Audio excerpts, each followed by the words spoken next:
오늘 제목은 큰 잔치 비유 이렇게 되어 있습니다. 따라서 할까요? 큰 잔치 비유. 이렇게 제목이 이제 성경책에는 달려 있고요. 제가 개인적으로 정한 제목은 내 집을 채우라. 23절 끝에 보면 그렇게 되어 있죠. 길과 산울타리가로 나가서 사람을 강권하여 데려다가 내 집을 채우라 이렇게 되어 있는데, 이 제목으로 한번 따라서 합시다. 내 집을 채우라.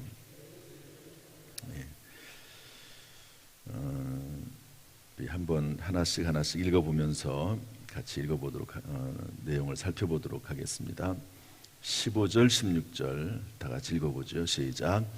함께 먹는 사람 중에 하나가 이 말을 듣고 이르되 무릇 하나님의 나라에서 떡을 먹는 자는 복되도다 하시니, 이르시되 어떤 사람이 큰 잔치를 베풀고 많은 사람을 청하였더니,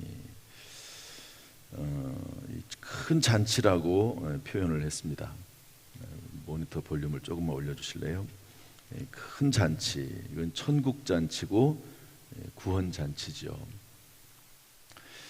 여러분, 우리가 예수 믿고 구원받는 것은 그것은 마치 잔치와 같습니다. 그래서 한 사람이 이 땅에서 구원을 받으면 하나님 나라에서는 천군 천사가 잔치를 베풀고 크게 환영하고 축하한다 하는 그런 성경 말씀도 있지 않습니까? 구원받는 것은 이것을 조금 더 우리 입장에서 보면 전도한다고 하는 것은, 그래서 한 영혼이 하나님께로 돌아온다고 하는 것은, 그것은 큰 잔치죠. 한 영혼이 천하보다도 귀하다고 했습니다. 조그만한 비록 작은 아이라 할지라도 그 영혼 하나는 온 세상, 온 우주보다도 하나님께서 더 귀하게 여기시는 거죠. 그만큼 한 사람이 구원받는 것은 중요하고, 또 천국에서 잔치가 열려지는 일이다 하는 것을 말씀하고 있습니다. 그래서 큰 잔치를 이제 하나님께서 천국 잔치, 구원의 잔치를 벌여놓고 많은 사람을 청했는데요, 그 반응이 이렇습니다. 17절부터 20절 말씀인데 한번 쭉 읽어보죠. 시작. 17절부터 시작. 잔치할 시각에 그 청하였던 자들에게 종을 보내어 이르되 오소서, 모든 것이 준비되었나이다 하며 다 일치하여 사양하여, 한 사람은 이르되 나는 밭을 샀음에 아무래도 나가 보아야 하겠으니 청컨대 나를 양해하도록 하라 하고, 또 한 사람은 이르되 나는 소 5겨리를 샀음에 시험하러 가니 청컨대 나를 양해하도록 하라 하고, 또 한 사람은 이르되 나는 장가 들었으니 그러므로 가지 못하겠노라 하는지라. 결론은 그렇습니다. 이렇게 큰 잔치, 천국 잔치, 그런 것들을 열어놨는데 다 사양하는 거죠. 왜 사양할까요? 바빠서, 세상 일이 분주해서, 장가도 들어야 되고 일도 해야 되고 또 소도 사고, 소 5겨리는 아주 큰 부자라고 하는 것을 알려주고 있습니다. 그런 것들이 하나님의 전에 나오는 것에 대한 오히려 장애가 되는 거죠. 장애가. 어쨌든 다 거절을 했습니다. 그랬더니 이제 종이 돌아와서 주인에게 보고했더니 주인이 하는 말입니다. 이제 우리 24절까지인데 또 읽어보죠. 뭐라고 도대체 다 못 오겠다고 하니까 어떻게 말을 했는가? 이 말은 주인의 말이긴 하지만 사실은 오늘날 우리 교회에 하시는 하나님의 말씀이고, 초청을 거절한 이 불신자들에 대한 하나님의 또 말씀이기도 합니다. 우리 21절부터 24절 한번 또 읽어보죠. 시작. 종이 돌아와 주인에게 그대로 고하니 이에 집주인이 노하여 그 종에게 이르되 빨리 시내 거리와 골목으로 나가서 가난한 자들과 몸 불편한 자들과 맹인들과 저는 자들을 데려오라 하니라. 종이 이르되 주인이여 명하신 대로 하였으니 아직도 자리가 있나이다. 주인이 종에게 이르되 길과 산울타리가로 나가서 사람을 강권하여 데리다가 내 집을 채우라. 내가 너희에게 말하노니 전에 청하였던 그 사람들은 하나도 내 잔치를 맛보지 못하리라 하였다 하시니라. 주인이요, 그 거절한 사람들에 대해서 또다시 초청하지 않습니다. 구걸하지도 않습니다. 그래? 내버려둬 그러면 그 사람들은. 그리고 나서 대상을 바꿔버립니다. 대상을. 원래 이 의미는 뭐냐면 이스라엘 백성들, 유대인들에게 허락됐던 그 구원이 변해서 이방인들에게 갔다 하는 의미를 가지고 있거든요. 그런데 이제 또 다른 각도로 또 봐야 될 부분도 있는데, 어쨌든 그래서 24절에 보니까 전에 청하였던 사람들은 하나도 내 잔치를 맛보지 못할 것이다. 이제 새로운 사람들이 청함을 받게 되고 구원을 받게 된다는 것이죠. 그러면서 내 집을 채우라. 따라합시다. 내 집을 채우라. 여기서 봐야 될 말씀 중에 첫 번째는요, 21절에 보면 빨리라고 하는 말이 있습니다. 빨리. 잔치를 이미 열어놨어요. 음식도 만들고 있습니다. 그러니까 빨리 와야 되겠죠. 빨리. 그래서 빨리 시내 거리와 골목으로 나가서, 이것은 전도라고 하는 게 시급하다 하는 것을 의미하고 있죠. 그러지 않습니까? 영혼 구원이 급하다는 것입니다. 물론 주님이 다시 오실 날이 이 당시에는 급하다고 생각을 했어요. 그런데 어쨌든 벌써 2000년이 지났습니다. 주님이 빨리 오신다고 했는데 참는 거죠. 우리 입장에서는 2000년이지만 하늘의 입장에서는, 하나님의 입장에서는 하루가 1000년 같고 1000년이 하루 같고, 하나님의 관점은 시간의 개념이 아니거든요. 하나님의 관점은. 그러나 주님이 다시 오실 날이 멀지 않았고, 또 그리고 개인적으로 하나님께 갈 날도 멀지 않습니다. 그렇잖아요. 주님이 오실 날은 뭐 앞으로 얼마나 더 많이 남아있을 수 있을지 모르지만 사람의 수명이라고 하는 것은 한계가 있잖아요. 언젠가 때가 되면 그렇게 길지 않습니다. 길어야지 100년 되지 않겠어요? 급하다는 거예요. 천국 잔치가 열려져 있는데 급하다. 지금이라도 빨리 나아가서 내 집을 채우라 말씀하고 계신 것이죠. 그러면서 누구에게 가라고 하냐면 가난한 자들과 몸 불편한 자들과 맹인들과 저는 자들을 데려오라. 이 사람들은 어떤 사람들이죠? 원래 초청했던 사람들. 그 사람들은요, 밭을 살 수 있는 능력 있는 사람, 소 5겨리를 사는 부자들, 장가 들었으니, 그리고 이런저런 어떤 사회적으로 상황적으로 그래도 괜찮은 사람들, 이런 사람들 아닙니까? 그런데 그런 사람들은 다 이제 그만두고 가난한 사람들, 몸 불편한 사람들, 맹인들, 저는 자들, 여기에 대해서 이것을 이제 직접 성경이 해석을 할 때 진짜로 가난한 사람들을 말합니다. 돈이 없는 사람들. 그래서 아프리카라든지 뭐 이런 지역들, 가난한 지역들, 이런 지역들에게 가서 복음을 전하라고 그렇게 말씀하고 있고요. 우리 한국도 소외된 사람들, 가난한 사람들이 처음에 예수를 믿었습니다. 그리고 나서 그분들이 다 부자가 됐어요. 어제도 제가 새가족 공부하면서 이야기를 했는데, 여러분 우리나라에서 가장 기독교 인구가 많은 동네가 어딘지 아십니까? 강남입니다. 가장 부자 동네. 재밌죠? 그게 무슨 말일까요? 그럼 그 사람들이 부자였을 때 예수를 믿어서 그렇게 잘 됐는가? 그게 아닙니다.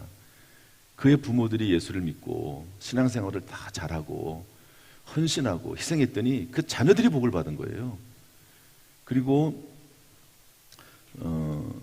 그 국회의원들의 가장 많은 비율이 뭐냐면 기독교인들입니다. 또 그만큼 사회 계층에서 인정받고 또 뛰어나고 지위를 가지고 있는 사람들이 참 많아졌습니다. 옛날의 기독교인들은 정말 그렇지 않았거든요. 이걸 보면 하나님께서는 정말로 없는 자들을 통해서 있는 자들을 부끄럽게 하시고, 배우지 못한 사람들을 통해서 하나님께서는 배운 자들을 부끄럽게 하시고, 낮은 자들을 하나님이 부르셔서 높은 자들을 부끄럽게 하시고 하는 것이 하나님의 계획과 섭리라고 하는 것을 알려주고 있습니다. 그러니까 교회 문제는 뭐냐면요, 교회가 너무 요즘은 좀 이렇게 부유해졌다고 할까, 그런 게 조금 문제기는 해요. 그래서 교회 가려면 조금 꺼려지는 경우도 있습니다. 어려운 사람들, 가난한 사람들이 교회 가는 게 오히려, 강남 같은데 한번 가보세요. 다 부자들이거든요, 교인들이. 그러니까 적응하기 어려운 그런 상황도 오히려 생기지 않았나. 그럼에도 불구하고 교회는 늘 가난한 사람들, 불편한 사람들, 맹인들, 전원자들에게 관심을 가져야 된다는 것도 알려주고 있는 그런 말씀입니다. 우리 주변에 어떤 사람들인지 간에 주의전에 초청을 해서 그들도 구원받을 수 있도록 우리가 힘써야 될 줄로 믿습니다. 23절에 보니까요, 내 집을 채우라고 되어 있는데 뭐라고 되어 있냐면 강권하여 이렇게 되어 있습니다. 강권하여. 따라합시다. 강권하여. 강권이 뭐죠? 강하게거든요. 강하게 권면하는 겁니다. 강하게. 참 이것도 쉽지 않은데 시급하기 때문에 그렇습니다. 시급하기 때문에. 사실은 그 사람의 수명이 끝이 있고 그렇기 때문에 강권하여 데려다가 내 집을 채우라는 말이 맞거든요. 예를 들어서 지난번에 우리 교회 교인이 아닌데 제가 장례를 치러진 적이 있습니다. 그 장로님, 우리 김종선 장로님께서 형부죠. 그분이 이제 돌아가시게 됐는데 우리 교회 옛날에 다녔었는데 암에 걸려가지고 돌아가실 때가 된 거예요. 그러니까 이제 부탁을 한 거죠. 좀 임종 예배를 드려달라고. 급하잖아요. 그러니까 뭐 그분을 사실은 강권해야 되는데 그분을 강권할 수는 없어요. 교회 나올 수가 없어요. 누워 있으니까 이렇게. 그러니까 그분이 못 오니까 제가 대신 가는 거죠. 그래가지고 요청을 해서 거기 가서 이제 임종 예배를 드렸어요. 누워 계시죠, 뭐. 그리고 나서 이제 병원에 입원하기 전에 집에서 임종 예배를 드리고 그리고 이제 입원을 했거든요. 그런데 이제 얼마 있다가 돌아가셨어요. 그분에게는 정말 빨리 가야 되는 거죠. 빨리. 시급하잖아요. 그리고 강권하여 데려오지는 못하지만 목사라도 데리고 와서 강권해서 이제 예배 드려달라고 해요. 그리고 또 그 시간에 예배를 드리면서 이전에 가졌던 그 신앙을 다시 갖겠느냐, 예수를 믿겠느냐, 예수님께서 그분이 집사님이었는데 집사님의 죄를 위해 돌아가신 사실을 믿느냐. 그랬더니 참 그게 은혜입니다. 그 마지막 순간에 받아들이고, 교회에 시험이 들어가지고 안 나온 거거든요. 그러면 이제 거부할 수도 있습니다. 그런데 하나님의 자녀, 하나님 백성 부르신 백성이기 때문에 그 마지막 순간에 고개를 끄덕끄덕거리고 예수 믿겠다고 얘기하고 그리고 돌아가셨습니다. 참 얼마나 큰 은혜입니까? 그래서 항상 그럴 수는 없지만 강권하여 데려다가 할 때도 있는 것이죠. 우리 뭐 전도할 때 뭐 항상 한 고구마 전도법 있잖아요. 고구마. 그러니까 익었는지 안 익었는지 찔러보고 젓가락으로 찔렀는데 쑥 들어가요. 그럼 익은 거거든요. 그럼 이제 초청하기도 하고 이제 이런 단계가 있는 것도 맞습니다. 그러나 결국에는 어느 순간에는 강권하는 거죠. 보통 낚시로 비유할 때 낚시를 이렇게 탁 잡아채듯이 그러지 않습니까? 물론 어떤 고기는 그냥 물기도 해요. 보니까 그 실력이 없는 사람들은 낚시할 때 잡아채는 시기를 모릅니다. 그냥 이렇게 대고 있다가 물면 꺼내지. 뭐 그런 경우도 있습니다. 그냥 본인 스스로 물고 나오는 경우도 있지만 어쨌든 이 강권하여 데려다가 내 집을 채워야 된다 하는 것을 또한 말씀하고 있습니다. 전도는 운동과 같아요. 따라합시다. 전도는 운동과 같다. 그래서 어쨌든 하나님의 말씀을 증거하고 또 내가 맨날 배우기만 하고 듣기만 하면 안 되잖아요. 나만 채우면 안 되잖아요.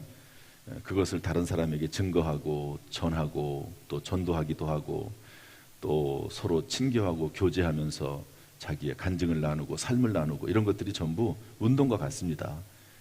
운동을 해야지만이 사람이 건강해지듯이 신앙생활도 이렇게 하나님 말씀을 듣고 그것을 순종하고 실천하고 할 때 신앙이 성장하게 되어 있죠. 아마 각자 처소에서 어찌됐든지 간에 사람들을 이렇게 주의 집으로. 여기 보면 내 집이라고 돼 있고 내 집. 여기서 말하는 내 집은 주인의 집입니다. 이것은 하나님의 집이라는 말이거든요. 베들과 같은 의미입니다.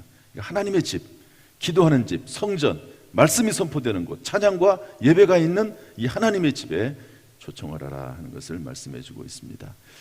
하나님께서 우리 교회를 사용하셔서 개인적으로도 별이 될 뿐만 아니라, 여기 순조롭게 하옵서 별이 되자 이렇게 되어 있는데, 개인적으로도 별이 될 뿐만 아니라 교회적으로도 별처럼 빛나는 그런 우리 교회가 될 수 있기를 주님의 이름으로 축복합니다.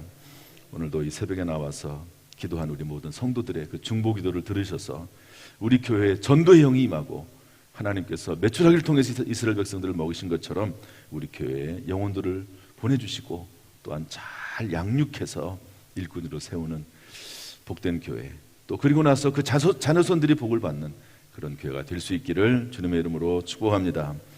기도하겠습니다. 하나님 아버지, 오늘도 이 새벽에 우리를 불러주시니 감사합니다. 이 새벽에 나올 수 있는 것이 하나님의 은혜가 아니면 있을 수 없는 일이라고 봅니다.